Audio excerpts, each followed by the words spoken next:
Salut à tous et bienvenue sur la chaîne JKM Officiel TV. Aujourd'hui, dimanche 10 novembre 2024, nous voulons, comme d'habitude, chaque dimanche, partager la parole de Dieu, l'évangile de notre Seigneur Jésus-Christ. Et nous sommes toujours dans notre série des enseignements sur la loi du rachat. Cette loi divine que Dieu a donnée aux enfants d'Israël par le biais de Moïse, son serviteur, pour arriver à récupérer, à racheter toute personne qui arrivait à se vendre comme esclave ou qui arrivait à perdre ses terres, son héritage et tout ça. Cette loi permettait aux enfants d'Israël de recouvrer leur liberté ou de recouvrer leurs biens. Nous avons déjà montré comment l'esclavage est arrivé. Dieu lui-même démontre dans cette loi que lorsque l'autochtone, celui qui est enfant d'Israël, de sang, de nationalité, devenait de plus en plus pauvre et que l'étranger qui venait vivre dans la terre d'Israël devenait de plus en plus riche, il peut arriver que l'Israélite devenu pauvre se vende auprès de l'étranger. Et dans ce cas-là, il y aura droit de rachat sur lui, il y aura la loi du rachat parce que Dieu a refusé que les enfants d'Israël, le peuple élu, le peuple que lui-même est allé racheter de l'esclavage de l'Égypte, Dieu a refusé qu'ils ne doivent plus jamais être esclaves de quelqu'un. Ils sont les serviteurs de Dieu lui-même. Et dans la Nouvelle Alliance, la même vérité est affirmée et confirmée par l'apôtre Paul qui dit « Vous avez été rachetés à un grand prix, ne devenez jamais esclaves des hommes. » Et nous avons montré que l'esclavage, c'est la porte d'entrée, la porte par excellence pour tomber dans la servitude, c'est la pauvreté. Quand on devient pauvre, on peut se vendre facilement. Cette vérité est parallèle et elle est valable et sur le plan de la vie spirituelle et sur le plan de la vie normale, de la vie matérielle comme ça. La pauvreté, le manquement peut amener quelqu'un à devenir, à se vendre et à devenir un esclave. Et j'ai commencé à démontrer les différentes attitudes qu'il faut prendre quand on est racheté, sauvé par Dieu, les différentes attitudes à prendre pour ne pas tomber de nouveau dans l'esclavage. Et j'ai démontré que le sang de Jésus-Christ, la rédemption, n'est pas venu seulement pour nous libérer spirituellement du péché, des mauvaises habitudes et de tout ça, mais la rédemption est aussi sociale, elle est aussi matérielle et financière. La rédemption de Dieu englobe tous ces éléments-là. Contrairement à ce que l'évangile colonial nous a fait savoir, lorsque Dieu vient vous sauver, vous êtes sauvé du péché, vous pouvez souffrir ici sur terre. Oui, je disais que lorsque le colonisateur est venu en Afrique, il a tordu un peu l'évangile en présentant au peuple africain un évangile selon lequel, quand on parle de sauver, on parle de la rédemption, c'est un problème seulement du péché. Et lorsque vous êtes sauvé du péché, vous pouvez vivre comme un misérable, un pauvre gentil là, qui attend le ciel. Et le verset dans lequel Jésus a dit, heureux les pauvres en esprit, car le royaume des cieux est à eux. Et là aussi, ils ont tordu, et eux, ils lisaient aux Africains, heureux les pauvres, car le ciel est à eux. Moi, je me souviens quand on grandissait, chaque fois qu'on voyait un pauvre là qui souffrait quelque part à côté, on sentait quelque chose, on dit en tout cas, ce pauvre malheureux, le ciel est en train de l'attendre et tout ça. Écoutez, ça c'est très faux, pas seulement c'est faux, mais je pense que c'est un crime, c'est très mauvais de manipuler quelqu'un, de le mettre dans un état comme ça, c'est pas correct. La parole de Dieu, elle prévoit une rédemption complète, et dans la rédemption biblique, la rédemption divine, et l'aspect spirituel, et l'aspect matériel, et l'aspect financier, et l'aspect social, et l'aspect émotionnel, tout ça, c'est un tout. Et quand Dieu vient nous racheter, il vient nous racheter dans tous les domaines et tous les aspects de notre vie. Et donc, la pauvreté, Dieu lui-même le dit, un indigent finira par se vendre comme esclave. Donc Dieu n'aime pas, n'a pas prévu dans son alliance que son peuple soit pauvre ou indigent, parce qu'il sait qu'avec l'indigence et la pauvreté, le peuple ira par se vendre. J'ai montré beaucoup d'exemples sur ça. Et aujourd'hui, nous voulons voir en fait comment est-ce que cette loi du rachat là était en train de s'opérer. Et un des aspects par lesquels Dieu avait prévu de racheter les enfants d'Israël, c'est en passant par ce qu'on appelle dans cette loi-là le parent rédempteur, celui qui a droit de rachat sur son frère.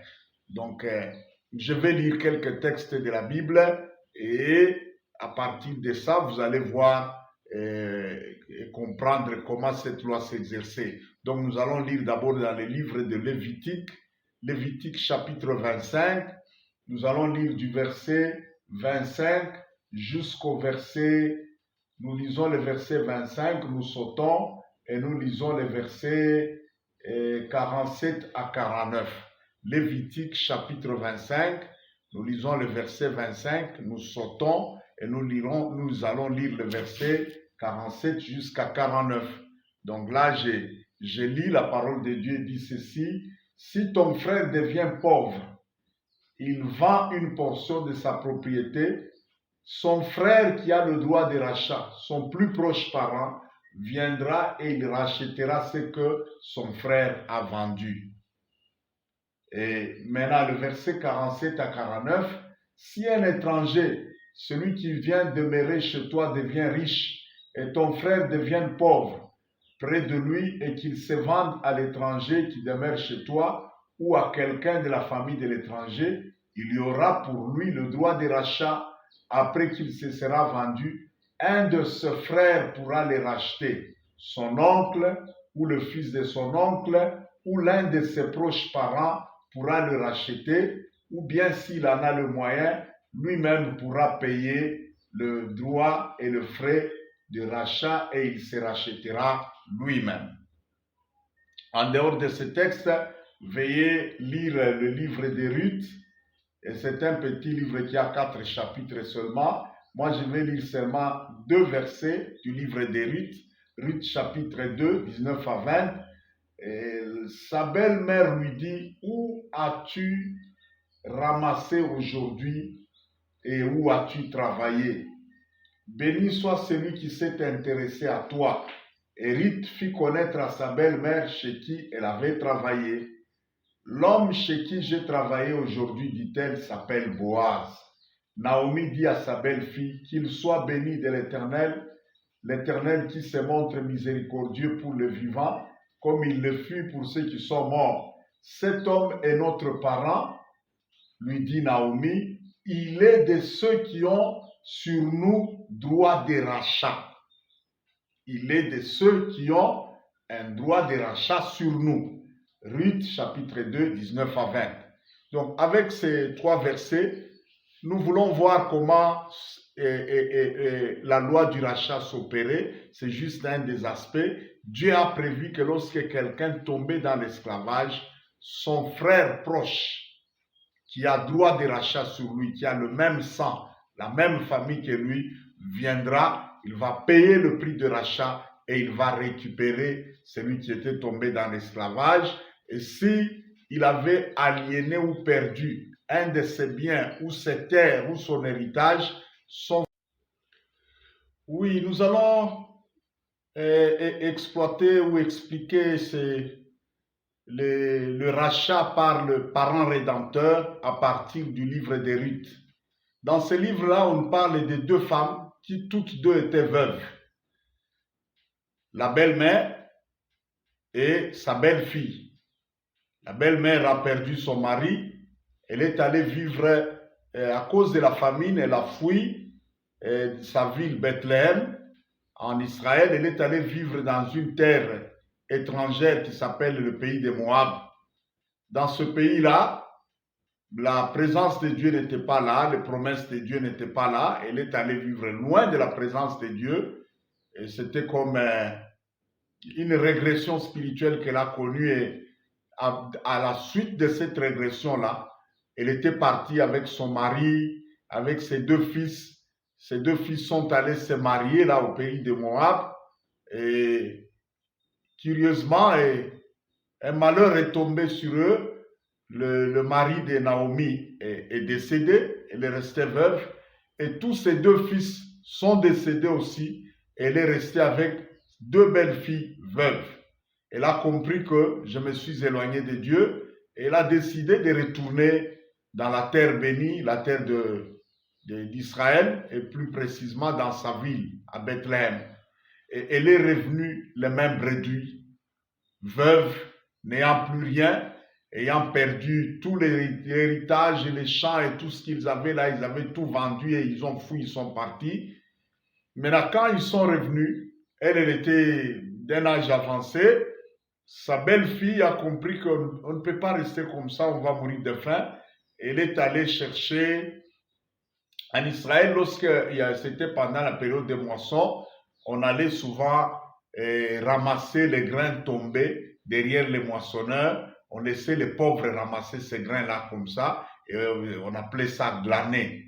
Et elle est allée glaner dans un champ, et Dieu a fait en sorte que sa belle-fille, la Ruth, c'était une Moabite, elle est allée tomber juste dans le champ de Boaz. Boaz, c'était un monsieur très riche, mais qui était de la famille du mari de Naomi, donc il avait le droit de rachat sur Naomi et sur Ruth. Et quand elle est revenue le soir, sa belle-mère lui a demandé où est-ce que tu es allé ramasser les grains. Elle a dit chez un tel. Il a dit attention, ça c'est la miséricorde divine qui t'a dirigé. Le monsieur propriétaire de ce champ-là, il a un droit de rachat sur nous. Reste dans ce champ-là. Et vous verrez si vous lisez ce livre à la fin, Naomi a montré à Ruth un schéma pour aller demander à Boaz de la racheter, de racheter aussi Naomi et de la reprendre, elle, par droit de rachat, de la reprendre comme belle-sœur, de l'épouser et ainsi de récupérer aussi tous les biens, toutes les richesses qu'ils avaient perdues en fouillant de Bethléem et de les remettre à Naomi. Et vous verrez que celle qui est entrée comme une étrangère, Ruth, la Moabite, qui appartenait à un pays réputé, un pays maudit, parce que les Moabites sont les descendants de Lot, Lot qui était le neveu d'Abraham, Abraham qui est le père des Israélites, Lot c'était son neveu, fils de son grand frère qui était décédé, et Abraham a pris Lot. Lot est allé vivre à Sodome et Gomorrhe, et sortant de là, et il a connu des histoires compliquées. Sa femme était décédée lorsque la pluie de feu était tombée sur Sodome et Gomorre. Elle est allée vivre, Lot est allé vivre seul quelque part là dans des grottes. Et ses filles qui ont appris de sales manières à partir de ce que les gens de Sodome et Gomorre faisaient, elles ont enivré leur papa et par inceste, elles ont conçu et elles ont donné naissance à des nations, les nations qu'on appelle Moab et Ammon. Donc c'est une des nations ici de l'inceste, et c'était des nations maudites à cause de ça. Et en plus de ça, quand Israël sortait de l'Égypte pour rentrer dans la terre promise, ces gens-là sont allés chercher d'autres l'appellent prophète, d'autres l'appellent un magicien qui s'appelait Balaam, pour maudire Israël, l'envoûter, et afin qu'Israël soit affaibli et que les Moabites puissent battre Israël. Et ça fait une double malédiction sur cette nation-là. Ruth appartenait à cette nation doublement maudite, maudite, comme aujourd'hui nous parlons des malédictions générationnelles et tout ça dans nos églises. Elle était aussi d'une nation doublement maudite. Mais quand elle est revenue et qu'elle a été rachetée par droit de rachat par le riche Boaz, non seulement elle est devenue la propriétaire de toutes ces richesses de Boaz-là, en étant son épouse, Ruth est parmi les femmes qui sont aujourd'hui citées dans la généalogie du Seigneur Jésus-Christ comme une des aïeules de Jésus-Christ. Imaginez un peu ce qui est arrivé à cette dame-là. Elle est devenue la grand-mère de Jésus. C'est elle qui a enfanté Isaïe et Obed. Oui, je disais à la suite du mariage, après qu'elle soit rachetée par droit de rachat, elle est devenue l'épouse de Boaz. Ruth a engendré un enfant qui s'appelait Obed. Et Obed a engendré Isaïe. Isaïe a engendré le roi David. Et c'est à partir du roi David que le Messie est né. Celui que nous appelons le Christ aujourd'hui, il s'appelle Jésus-Christ, fils de David et fils d'Abraham. Regardez cette femme maudite. Regardez l'origine d'où elle est venue là. Mais après qu'elle soit rachetée par Boaz, elle est devenue membre de la lignée messianique, membre de la lignée bénie. Et pas seulement ça, sa pauvreté, sa mendicité, tout est terminé après qu'elle soit rachetée par Boaz. Je vous informe que la même chose arrive dans la nouvelle alliance. Lorsque nous acceptons le Seigneur Jésus-Christ, le Macha Jésus-Christ, Jésus-Christ est venu nous racheter de toute forme et de toutes sortes de malédictions. Et lorsque nous acceptons le Seigneur, la Bible dit à tous ceux qui l'ont reçu, qui ont reçu Jésus-Christ, il leur a donné le pouvoir de devenir enfants de Dieu, lesquels sont nés de Dieu et ne sont pas nés de la chair. Donc, ils ont la nouvelle naissance et ils deviennent membres à part entière de la famille de Dieu. Ça, nous le croyons et tout le monde accepte ça, tous les chrétiens acceptent ça. Mais là où il y a maintenant des choses qui clochent, c'est que les mêmes personnes qui acceptent cette rédemption du côté spirituel, du côté du péché, ces mêmes personnes-là continuent à accepter la servitude, la pauvreté, la souffrance, les difficultés du côté social et matériel. C'est pas vrai. Jésus a dit, je suis venu afin que mes brebis aient la vie et qu'elles vivent, qu'elles soient dans l'abondance. Ruth a été rachetée et après son rachat, elle est devenue membre de la famille messianique. Ça, c'est côté spirituel. Et elle est devenue la propriétaire de toutes les richesses et tous les biens de Boaz en étant son épouse. Elle a cessé de venir ramasser les histoires là-bas. Nous aussi, nous devons croire que par la même rédemption en Jésus-Christ, ce Seigneur que nous croyons là, il est riche. Et il ne vient pas seulement pour nous donner la liberté, le rachat sous le plan spirituel de péché, changer nos caractères, nos habitudes et nous donner la nouvelle vie, la vie de Dieu, la vie éternelle, mais il est aussi venu nous libérer de toute captivité, de toute servitude, de toute dépendance sociale. Si vous ne croyez pas en cela, cela ne va pas opérer. Évitez même d'avancer les raisons de la conjoncture, les raisons économiques. Ces raisons-là ne sont pas valables parce que quand nous devenons chrétiens, nous devenons citoyens d'un autre royaume, un royaume céleste. Et ici sur terre, nous devenons des ambassadeurs de ce royaume-là. Un ambassadeur des États-Unis, mais qui vit dans un État faible, un État pauvre de l'Afrique. Quand vous allez à l'ambassade, là où vit cet homme-là, toute la richesse des États-Unis, vous allez la voir là-bas. Sa prospérité ne dépend pas de la conjoncture économique de votre pays. Il est membre à part entière d'un autre État, plus riche et plus puissant, et étant ambassadeur, il est sous le régime. Quand vous êtes chez lui, vous êtes aux États-Unis, vous n'êtes pas dans ces pays pauvres d'Afrique-là. Les chrétiens aussi, c'est la même chose. Ces choses, je ne les dis pas seulement par théorie, je les dis par expérience. Il y a des lois du royaume que nous devons observer et ces lois-là sont habilitées, sont puissantes pour nous faire prospérer, quel que soit l'endroit où nous vivons, quels que soient les lieux où nous vivons. Alors évitons de nous bloquer avec les histoires de conjoncture économique, de ceci. Non, non. La croissance et la prospérité du chrétien, et c'est une prospérité surnaturelle.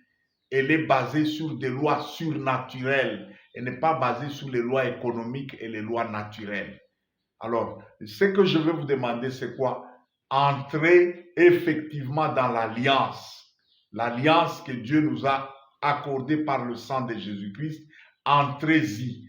Croyez au Seigneur Jésus. Et la Bible dit, à la croix là, celui qui était béni de toute bénédiction, Dieu l'a fait devenir malédiction à la croix pour que la bénédiction d'Abraham puisse être activée chez nous les païens. Qui dans la famille d'Abraham, même quand il était pauvre au départ, personne dans la famille d'Abraham n'est resté pauvre pour toute sa vie. Ça n'existe pas dans l'alliance de Dieu avec Abraham. En tout cas, oui, je voulais maintenant aborder l'aspect pratique de ce message. Parce qu'il y a toujours des gens qui restent sceptiques quand on dit des choses comme ça. Ils disent, est-ce que ce qu'il dit, c'est vrai? Bon, je ne vais pas entrer dans des détails personnels, ça ne sert à rien. Des détails qui peuvent paraître comme si je cherchais à vous épater ou, c'est pas moi, à vous impressionner. Mais je peux vous dire une chose, je l'ai dit devant le Seigneur. J'ai déjà vu dans mon ministère une seule fois Dieu ressusciter un mort. Je l'ai vu une seule fois.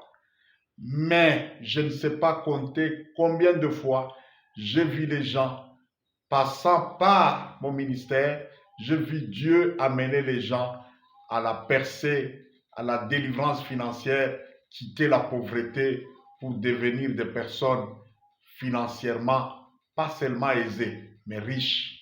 Je ne sais pas vous dire combien de fois. Combien de fois, je ne sais pas vous dire ça. Alors, je veux vous demander deux choses. La première, entrez dans la grâce du Seigneur Jésus là, par la prière qu'on appelle la prière du salut. Je vais vous aider à le faire. Et la deuxième chose, établissez, engagez-vous par une alliance personnelle avec Dieu sous le plan de finances. Ça veut dire quoi? Vous faites un vœu, un engagement avec Dieu. Seigneur, fais ça, fais ça, fais ça pour moi. Et moi, en retour, je ferai ça. Vous savez, l'œuvre de Dieu, l'évangile, ça coûte aujourd'hui. Je suis au point, je cherche à faire une chaîne de télé, une chaîne numérique qui coûte excessivement cher, des centaines de milliers de dollars, et acheter un canal sur Canal Plus pour toute une année, c'est plus ou moins 100 000 dollars. Donc, j'ai mes propres affaires que je fais bien sûr, qui m'aident déjà, et je fais certains pas déjà dans mon ministère sans être trop dépendant des gens, mais l'œuvre, elle est de Dieu, et Dieu m'a parlé pour dire, dans cet évangile, il y aura des gens qui vont expérimenter la délivrance financière et qui vont soutenir. Même Jésus, la plupart des femmes qui soutenaient le ministère de Jésus, c'était des femmes qui ont expérimenté une délivrance par le ministère du Seigneur Jésus-Christ. Donc, accepte le Seigneur Jésus. Si tu ne l'as pas encore accepté, répète juste ces quelques phrases que je dis ici.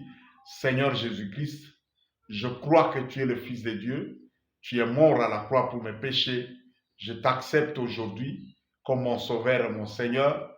Je te remercie pour le pardon de mes péchés, pour ma rédemption, pour le sang de Jésus qui me purifie et pour toute malédiction qui est effacée parce que tu as pris mes malédictions et mes péchés à la croix.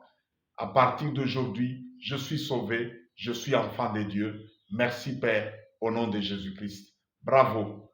Avec cette prière, tu es déjà sauvé, tu es enfant de Dieu. La deuxième chose que je vais te demander, si tu es d'accord, je voudrais que tu prennes un engagement.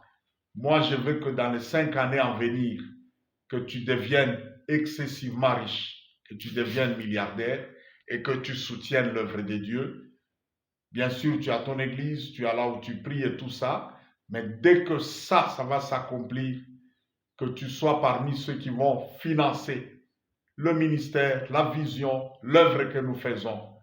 Ça, si tu es d'accord, lève ta main droite, juste comme moi je l'ai fait là, lève-toi. Même moi-même, j'ai des engagements que je prie pour que le Seigneur me bénisse et que je soutienne l'évangile. Je n'aime pas seulement être au nombre de ceux qui prêchent et qui demandent l'argent. Moi, j'aime être au nombre de ceux qui offrent, qui donnent pour être encore plus bénis. Si tu es d'accord, lève ta main et je prie pour toi. Ok.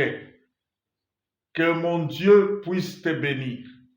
Que le ciel s'ouvre sur toi. Qu'à partir de l'année prochaine et dans les mois qui sont en train de venir ici, ta situation matérielle et financière puisse changer miraculeusement. Que Dieu t'ouvre, qu'il te donne des idées, qui te permettent de concevoir des idées créatrices pour que tu crées tes propres entreprises et que par le travail de tes propres mains, tu prospères, que tu prospères miraculeusement, que plus rien et plus personne ne puisse bloquer ta vie et tes finances. Que celui qui te bénira soit béni et que celui qui te maudira soit maudit. Que Dieu te bénisse et dès que tu commences à être béni, commence à soutenir l'œuvre de Dieu. Plus tu soutiens, plus tu sèmes et n'offre jamais sans prier. Chaque fois que tu offres et puis dis quelque chose. Seigneur, ça c'est ma sémence. Quand je donne, je veux que tu fasses telle chose pour moi. C'est ça, bien offrir. C'est ça, offrir avec foi. Que Dieu te bénisse. À très bientôt sur la chaîne JKM Officiel TV et que la prospérité t'accompagne et soit sur toi à partir de maintenant. Au nom de notre Seigneur Jésus-Christ. Amen.